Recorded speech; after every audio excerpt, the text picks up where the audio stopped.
스페인 단기 선교 보고로 저희가 선교 헌신 예배를 드리게 되어 제가 이 자리에 오게 되었습니다. 이 자리를 빌어서 우리 성도님들께 너무 감사한 것은 저희가 6월 23일부터 7월 3일까지 스페인 단기 선교를 다녀왔는데요. 정말 간절한 기도의 헌신과 후원으로 우리 성도님들께서 동참해 주셨기에 저희가 이 단기 선교를 무사히 잘 마치고 돌아올 수 있었습니다. 다시 한번 우리 모든 성도님들께 진심으로 감사의 말씀을 전합니다. 이번 스페인 단기 선교는 제가 그동안 무수히 다녔던 단기 선교들과는 조금 다른 특별한 은혜가 있었습니다. 먼저 가기 전부터 조금 어려움이 있었는데요. 이 스페인 단기 선교를 가느냐 마느냐를 가지고 저희가 많이 고민할 수밖에 없었습니다. 왜냐하면 처음에 단기 선교 신청을 받을 때 저희가 한 6명 정도를 신청을 받고 선교를 준비하려고 했는데 우리 멤버 중에 한 분이 크게 다치시게 됐습니다. 그러다 보니까 선교를 함께 하실 수 없게 되었고, 또 그분이 다치시게 되면서 또 함께 같이 경험해볼까 하는 마음으로 가시려던 우리 성도님께서도 그러면 저도 못 가겠습니다, 이렇게 또 이탈자가 나오기 시작했습니다. 그러다 보니까 이제 선교 팀원이 없어서 단기 선교를 갈 수 없는 상황에 이르게 된 것입니다. 그리고 계속 그것을 놓고 기도하는 가운데 시간이 지났지만 전혀 좋아질 누가 가겠다는 헌신자가 나타나지 않아서 고민하게 되었습니다. 그리고 스페인 단기 선교가 한 달 남짓 정도 남은 그 시점에 저희는 결정을 해야만 됐습니다. 이걸 가야 할 것인가 말아야 할 것인가. 그래서 그 가운데 다시 또 여쭤보는 가운데 원래 가시기로 했었던 두 분의 성도님들께서 단기 선교를 함께 가시겠다라고 동참해 주셨고, 그럼에도 불구하고 그 인원으로는 저희가 선교를 가기가 좀 어려워서 기도하다가 그냥 무심코 이제 인터넷으로 이제 비행기 티켓을 가격을 좀 알아봤습니다. 그런데 참 신기하게도 보통 이제 한 달 정도가 남으면 비행기 표가 많이 올라가지 않습니까, 가격이? 근데 더 가격이 평균보다 싼 거예요. 그래서 이게 혹시 또 하나님께서 우리를 위해서 비행기 표값을 지금 아직 붙잡고 계신 게 아닌가, 이런 생각을 하면서 기도하다가 주님께서 좀 저에게 감동을 주셨습니다. 그래서 그날 상반기 브릿지 마지막 예배가 있는 날이었는데 제가 그날 말씀을 전하면서 뒤에 기도하는 시간에 좀 선교에 대한 초청을 하겠습니다. 근데 거기서 한 명이라도 간다는 헌신자가 나오면 하나님의 뜻인 줄로 알고 가겠습니다. 그런데 안 나오면 깨끗하게 이번엔 아닌 걸로 알고 정리합니다, 주님, 이렇게 기도하면서 예배 자리로 나아갔습니다. 그리고 이제 그 자리에서 초청을 하고 이제 집에 갔는데 아무런 연락을 받지 못했어요. 그러고서 이제 그날 저녁이었나 감사하게도 한 명의 청년이 단기 선교에 가겠다가 아니라 관심이 있다, 이런 얘기를 듣게 돼서 그 청년하고 연락하다가 그 청년까지 해서 또 제 아내랑 5명이 이번에 단기 선교를 다녀오게 됐습니다. 또 한 가지 이번 단기 선교에서 제가 특별한 은혜를 받은 것은, 일단 제가 기침을 해서 너무 죄송합니다. 저도 이게 참 안 그러고 싶은데 지금 계속 한번 알러지로 인해서 계속 기침이 나고 있는데 너무 우리 성도님들께 너무너무 정말 죄송하고, 제가 더 몸 관리를 잘해야 되는데 정말 사과드립니다. 이번 단기 선교의 또 한 가지 특징은 좀 환대받지 못하는 단기 선교라는 것이었습니다. 제가 그 전에 경험했던 단기 선교는 주로 현지 교회들을 방문하고 그들 성도들이나 아이들 아니면 목회자들을 대상으로 세미나를 하거나 BBS를 하거나 아무튼 교회를 섬기는 사역들을 많이 했었습니다. 그러다 보니까 저희가 가면 많은 그 현지 분들이 환대해 주었고, 또 저희의 사역에 적극적으로 동참해 주셨고, 물론 이제 저희가 먹을 것이나 선물들을 많이 들고 가곤 하니까 그것 때문에 오시는 분들도 있었겠지만, 그래도 굉장히 다수의 성도님들이 함께 적극적으로 동참해 주는 그런 선교를 많이 경험했었는데요. 그리고 또 그렇게 하다 보면 눈에 보이는 결신자들이나 뭐 수적인 부흥이나 이런 열매들도 많이 있었습니다.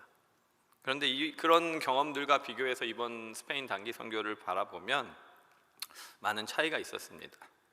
먼저 일단 스페인 저희 파송 선교사님이신 남사연 선교사님, 이현진 선교사님 두 분의 주된 사역은 이제 무슬림들에게 성경을 나눠주는 사역과 또 스페인에 넘어온 주로 이제 무슬림 난민들을 현지에 정착시키고 그들에게 언어나 문화를 훈련시키는 그런 사역을 하시면서 복음을 전하는 이 두 가지 사역을 주로 하시는데요.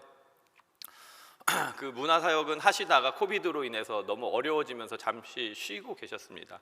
그랬다가 이번 4월 달부터 말라가에서 이제 문화센터 만나라는 저희 성도님들 같이 기도해주고 계시는데 문화센터를 시작하셨고 또 열심히 그 사역을 지금 감당하고 계십니다. 그리고 이제 4월부터니까 지금 한 3달 남짓 정도 됐는데요. 그 사이에 벌써 2명의 헌신 예수님을 믿기로 결단한 회심자들이 있고요. 또 관심을 가지고 계속 그렇게 하는 분들이 있다고 하는 얘기를 제가 전해 들었습니다.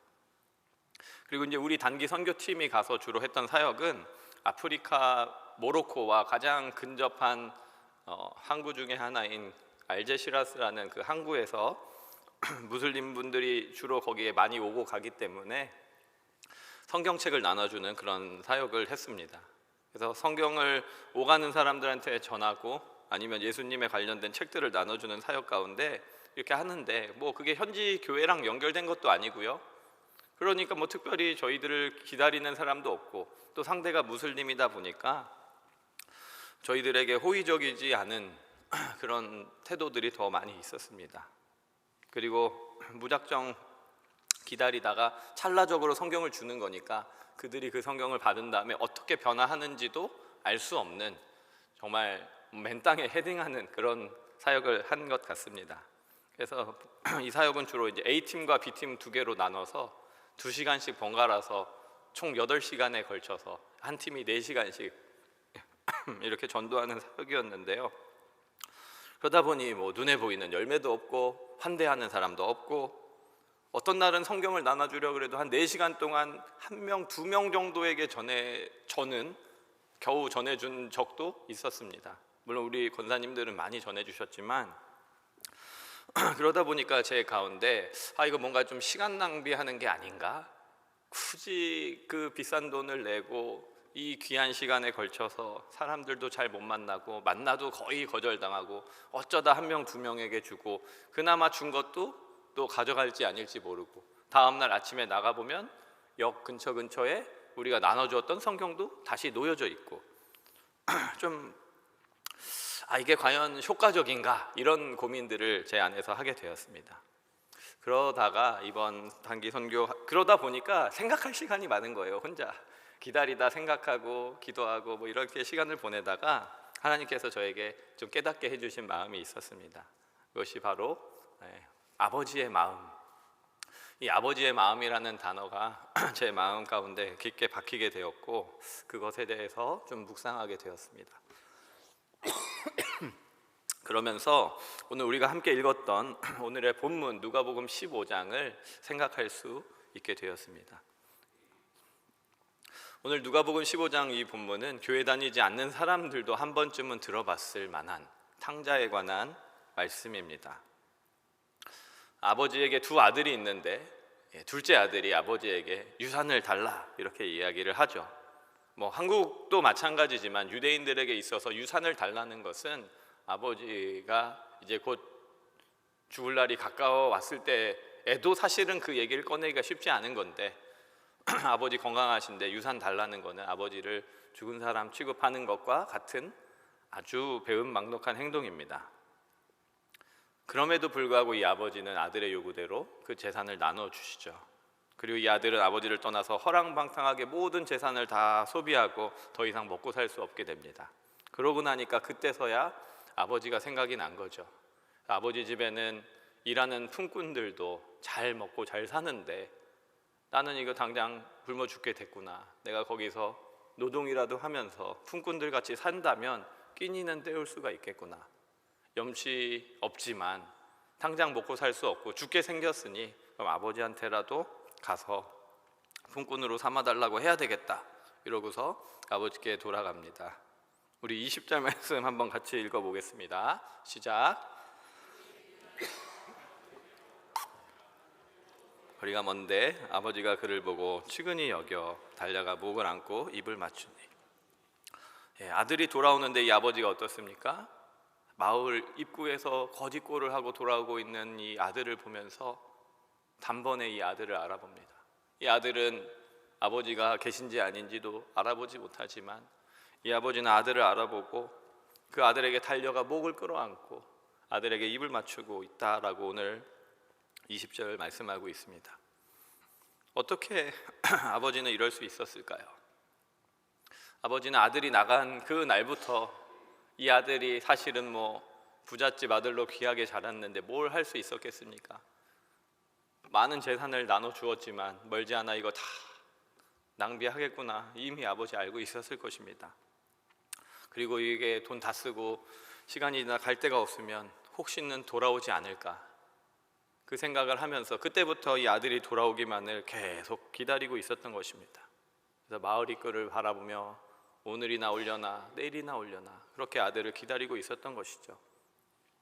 방금 전 읽었던 20절에 측은히 여겨라는 말을 보면 스플랑크니조마이라는 원어로 쓰여져 있는데요, 이 말의 뜻이 도와주지 않으면 마음이 아파 견딜 수 없게 된 상태를 의미한다고 합니다.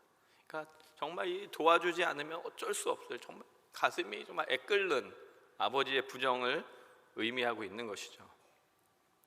그러니까 얼마나 이 아버지가 아들을 사랑하고 있는가 우리가 엿볼 수 있는데요, 그래서 이 아버지는 아들을 보자마자 체면을 무릅쓰고 그 아들에게 달려가서 아들을 끌어안고 입을 맞춥니다. 입을 맞추는 것도 사무엘하에 보면 아들을 향한 무조건적인 사랑을 의미하는 행위라고 합니다. 그러니까 지금 아들이 다시 왔을 때 돈은 다 썼냐, 어쨌냐, 무슨 짓을 하다 왔냐 이런 거 묻지 않고 이미 행색을 통해서 이 아들이 어떻게 살았는지도 알겠지만 그냥 달려가서 이 아들에게 뽀뽀하면서 내가 아무것도 묻지 않겠다, 잘 왔다, 내가 너를 사랑한다, 이것을 지금 아버지가 아들에게 표현하고 있는 것이죠. 그러면서 이 아들을 용서한다라는 것을 이제 선언하고 있는 것입니다. 근데 이런 아버지의 행동을 우리가 조금 더 잘 이해하기 위해서는 유대인의 문화를 좀 이해할 필요가 있는데요, 우리 출애굽기 21장 17절에 보면 그 아비나 어미를 저주하는 자는 반드시 죽일지니라 이런 말씀이 있습니다. 유대인 율법에서는 부모에게 하는 것을 하나님께 하는 것처럼 해석을 합니다. 그래서 부모님을 욕되게 하는 자들은, 저주하는 자는 죽어 마땅하다라는 거예요. 이미 이 아버지는 둘째 아들이 아버지 유산을 나눠 주십시오 하는 것이, 그리고 집을 나간 게 동네 소문 다 나지 않겠습니까? 이것 자체가 이미 아버지의 이름에 먹칠을 한 겁니다. 여러 가지로 해석할 수가 있겠죠. 아버지가 얼마나 엉망진창으로 아들을 대했으면 아들이 집 나가려고 했겠냐, 이런 생각을 할 수도 있고요.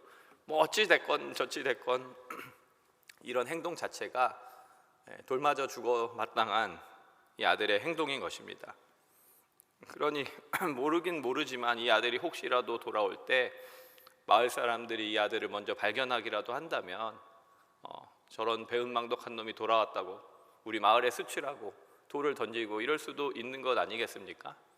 그런 것을 다 알고 있는 이 아버지는 어떻게 아들을 그냥 이렇게 죽게 만들 수 없잖아요. 혹시나 하는 마음에 계속해서 아들이 오기만을 그 자리를 떠나지도 못하고 기다리고 있는 것이죠. 그렇게 언제 올까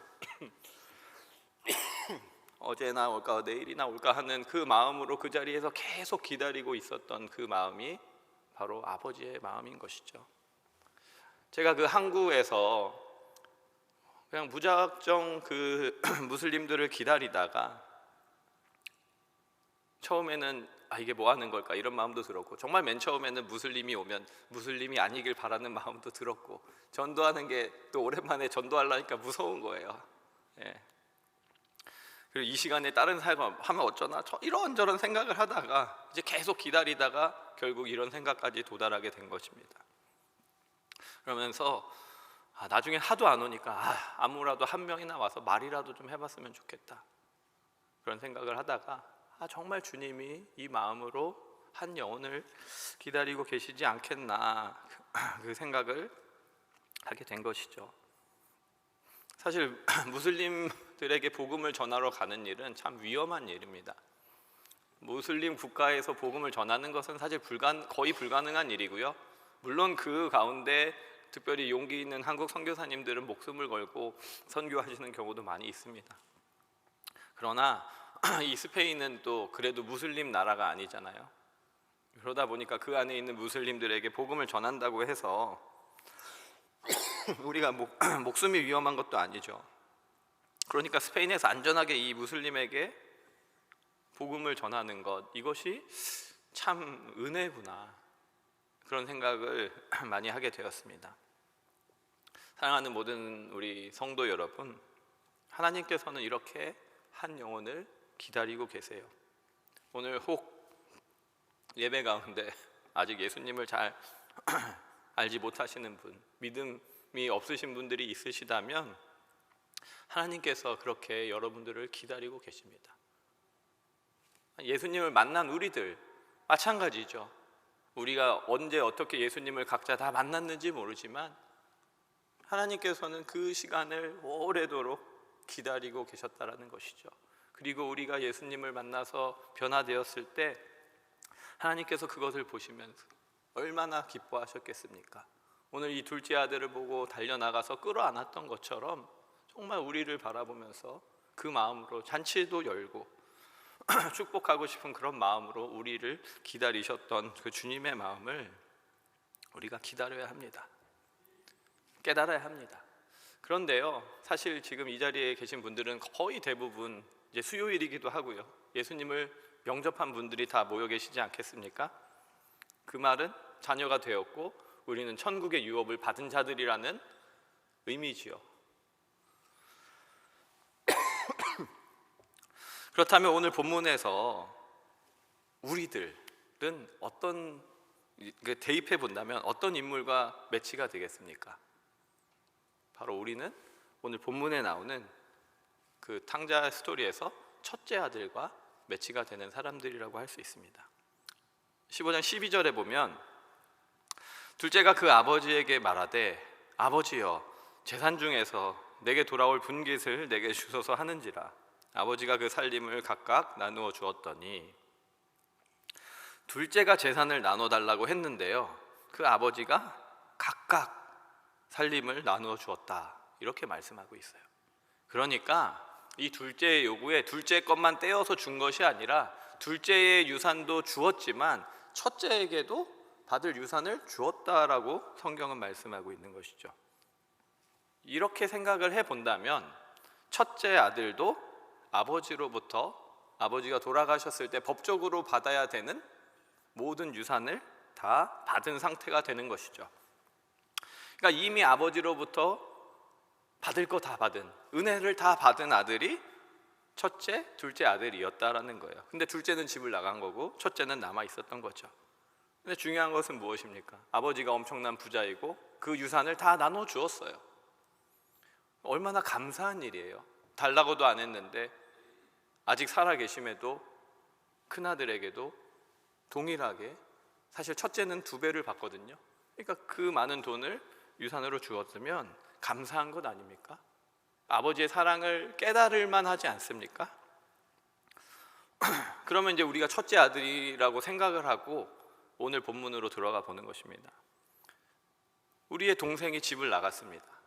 얘가 좀 말썽꾸러기이긴 했지만 집을 나갔어요. 그 아버지 마음이 어떻겠습니까? 가슴이 찢어지지 않겠습니까? 그거를 모를 수가 없는 게, 첫째 아들이 일을 하러 나갈 때, 들어올 때 아버지는 둘째가 언제나 오려나 하면서 맨날 집 앞에서 걔 오진 않을까 하고 길만 쳐다보고 있는 모습을 오며 가며 보았을 것입니다. 그러면 이 아들이 그 아버지의 마음을 안다면 이런 말 한번 하지 않을까요?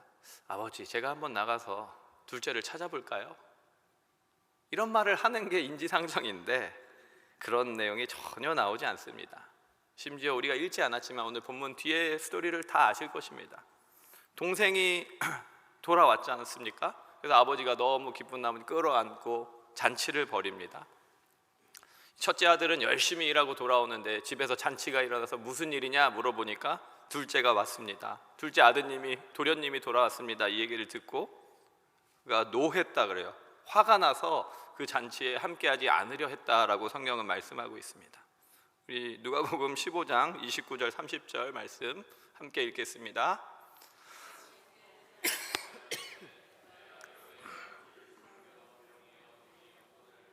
내게는 염소 새끼라도 주어 나와 내 벗으로 즐기게 하신 일이 없더니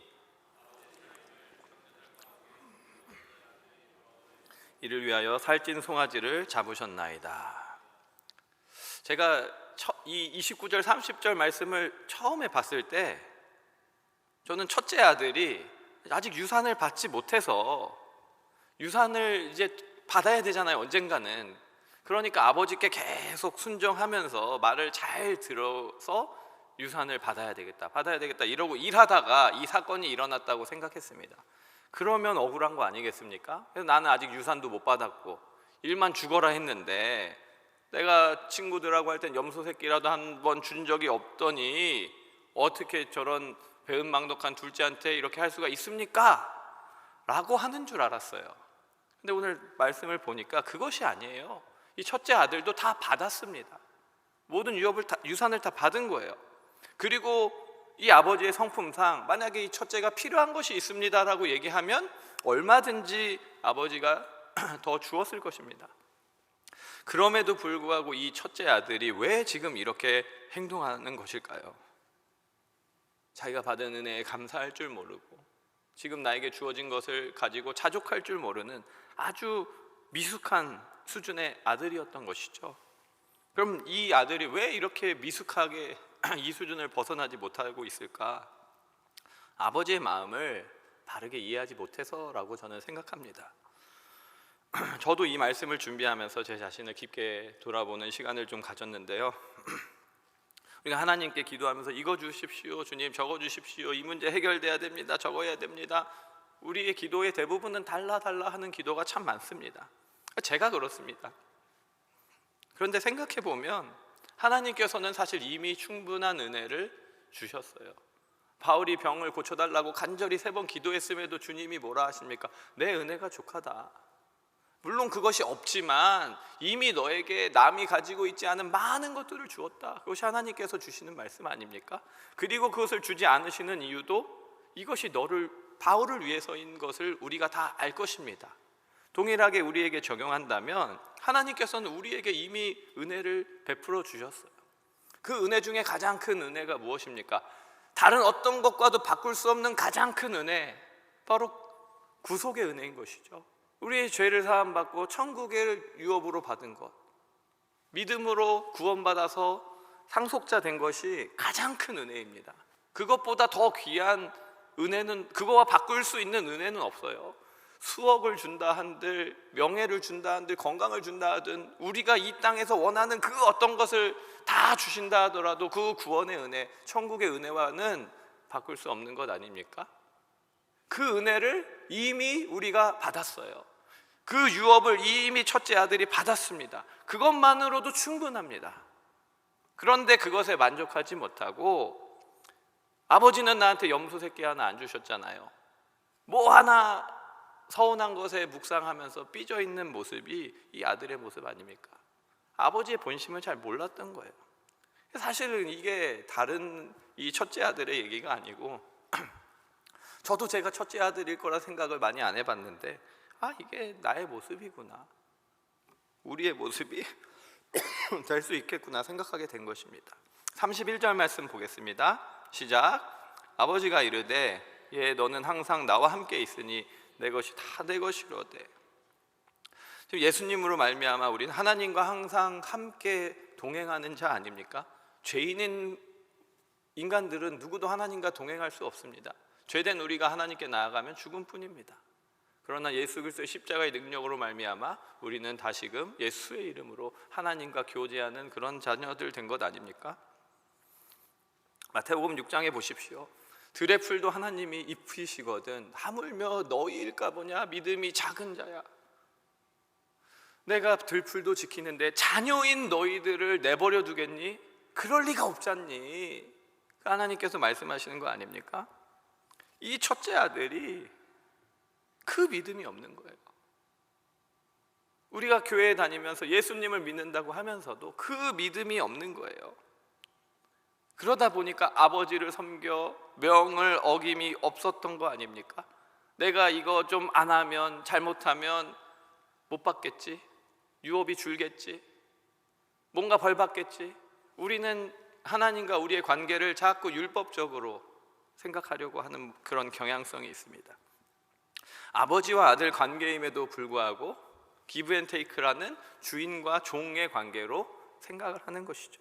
그러니까 아버지가 나를 사랑하신다 보다 과연 내가 몇 점짜리로 지금 일을 하고 있는가, 그거에 관심이 있는 거예요. 그러다가 나보다 점수가 떨어지는 누군가가 더 많은 보상을 받는다고 생각하는 그것을 참지 못하는 것이죠. 그러니까 동생도 내 동생이 아니라 어떻게 보면 경쟁자인 거예요. 그러니 동생을 사랑하지 못하는 것 아닙니까? 이것을 다시 우리의 현실 세계로 돌아와서 적용해 본다면, 그럼 우리의 동생이 누구입니까? 우리는 첫째 아들이 이미 천국을, 유업을 이미 받았습니다. 원한다면 하나님께서 무엇인가를 더 주실 것입니다. 그럼 집 나간 둘째는 누굽니까? 아직 예수님을 알지 못하는 무슬림 영혼들, 이 땅에 있는 많은 예수님을 알지 못하는 영혼들이 하나님 보시기에 기다리고 있는 둘째 아들인 것이죠. 우리가 오늘 본문의 첫째 아들 같은 사람들이라는 것을 정말 깨닫는다면 우리는 그 둘째에 관심을 가져야 됩니다. 그런데요, 정말 아버지께 받은 게 없다 생각하고 그 은혜를 모른다면 아마 동생에게 관심이 없을지도 모릅니다. 내 동생이 어떻게 되든 상관없이 내 유업만 잘 챙기면 된다라고 생각할지도 모릅니다. 그리고 혹 그 동생이 내 유업을 빼앗아 간다라고 생각하면 그냥 아예 오지 마. 이거 사실 재벌집에서나 일어나는 일들인지 모르겠습니다만 그렇게 될지도 모릅니다. 그러니까 내 돈을 써서, 내 시간을 써서, 뭘 이 돈과 시간도 아버지께서 주신 유업이죠. 사실은 그것을 가지고 둘째를 찾아 스페인으로, 페루로, 멕시코로, 아니 다운타운으로 나아가서 우리가 아버지의 마음으로 그 자녀 둘째를 찾아야 되는 게 사실 맞는 것 아니겠습니까? 기꺼이 그 둘째를 위해서 우리가 희생하는 삶을 살아야 되는 것 아니겠습니까? 그것이 첫째 아들을 향한 아버지의 마음일 것입니다. 오늘 말씀을 마치겠는데요, 하나님께서 요즘 저에게 주시는 말씀이 이거인 것 같습니다. 말로만 주님 사랑한다, 말로만 믿는다 하지 말고 삶으로 살아내라, 이 말씀 하시는 것 같습니다. 선교를 꼭 다 갈 수 있는 것 아닙니다.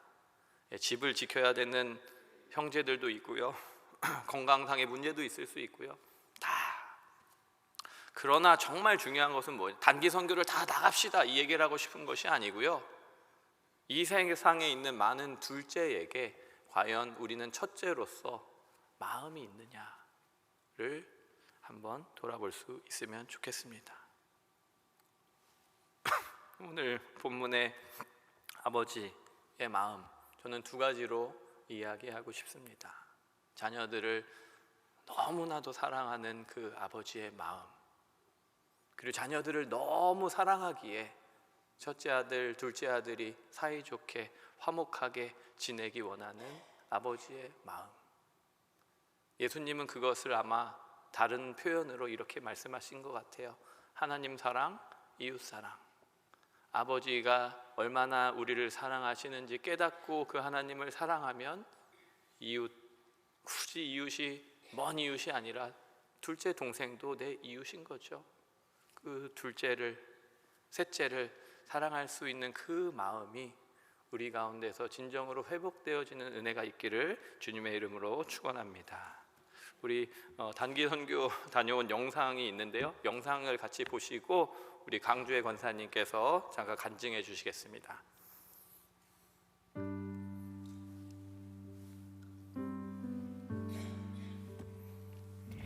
스페인 남부 알제시라스의 아침이 밝았습니다. 각자의 목표를 향해 바쁘게 움직이는 사람들.